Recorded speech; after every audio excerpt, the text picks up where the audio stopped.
देश में कोरोना से निपटने के लिए बेहतर इंतजाम और वैक्सीनेशन को लेकर सुनवाई हो रही है।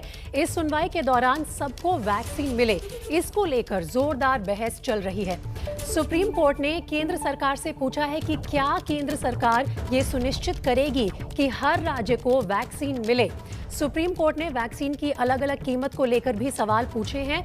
कोर्ट ने यह भी पूछा है कि 45 साल से अधिक के उम्र के लोगों के लिए वैक्सीन की सप्लाई करने के बाद राज्यों पर क्यों छोड़ दिया गया। क्या जो बेहद गरीब हैं उनके लिए टीके का इंतजाम हो सकता है। केंद्र सरकार के वकील ने कहा कि हमने हर राज्य के लिए वैक्सीन निर्माताओं से बात की, कीमत तय करवाई, अब राज्य उनसे वैक्सीन ले रहे हैं। सुप्रीम कोर्ट ने यह भी पूछा है कि लोगों को वैक्सीनेशन के लिए स्लॉट क्यों नहीं मिल पा रहे हैं।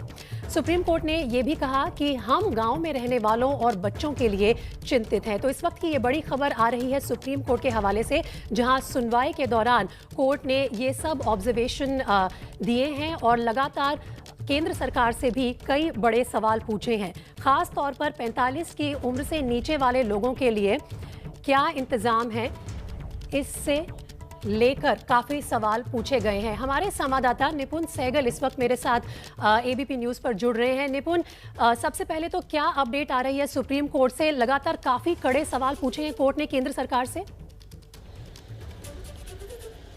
बिल्कुल प्रीति, बहुत कड़े सवाल पूछे हैं और ये जो सवाल हैं ये केंद्रित हैं वैक्सीनेशन नीति की तरफ, क्योंकि वैक्सीनेशन को लेकर सुप्रीम कोर्ट ने पहले भी सवाल पूछा था कि आखिर ऐसा क्यों है कि 45 साल से अधिक उम्र के लोगों के लिए वैक्सीन केंद्र सरकार ने खरीदी और राज्यों को दी, लेकिन 18 से 44 साल के लोगों का जो मामला है वो पूरी तरह से राज्यों पर छोड़ दिया गया है। अलग अलग कीमतें हैं।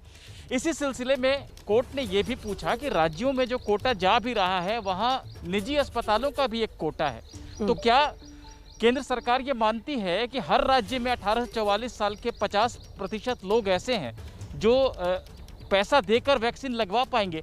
तो ये तमाम बातें हैं और पूरी बात प्रीति इस दिशा में जा रही है कि सुप्रीम कोर्ट चाहता है कि केंद्र एक कंबाइंड पॉलिसी बनाए पूरे देश के लिए और उसको लागू करे और उस पॉलिसी को कोर्ट के रिकॉर्ड में रखे अगली सुनवाई में।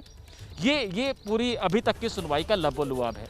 और निपुण, इसके साथ ही लग रहा है कि सुप्रीम कोर्ट कहीं ना कहीं गांव में रहने वाले लोगों के लिए भी काफ़ी चिंतित है, क्योंकि उन तक ये महंगी वैक्सीन कैसे पहुंचेंगी। अगर एक पूरी तरह से प्लान नहीं बना केंद्र सरकार की तरफ से, तो वो लोग शायद कहीं ना कहीं छूट जाएंगे। बिल्कुल, इस दिशा में भी गांव के में रहने वाले लोगों की भी काफ़ी चिंता की है सुप्रीम कोर्ट ने और कहा है कि एक तो डिजिटल इंडिया का राग हलापा जाता है इस देश में, लेकिन ज़मीनी हकीकत अलग है।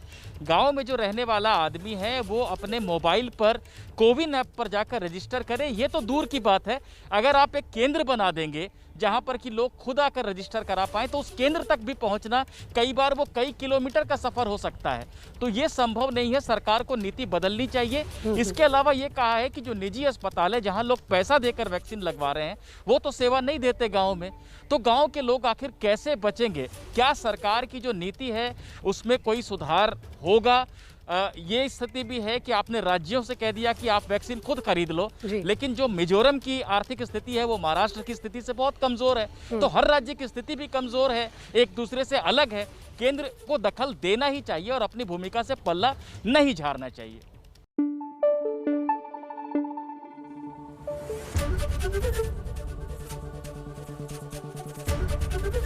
एबीपी न्यूज आपको रखे आगे।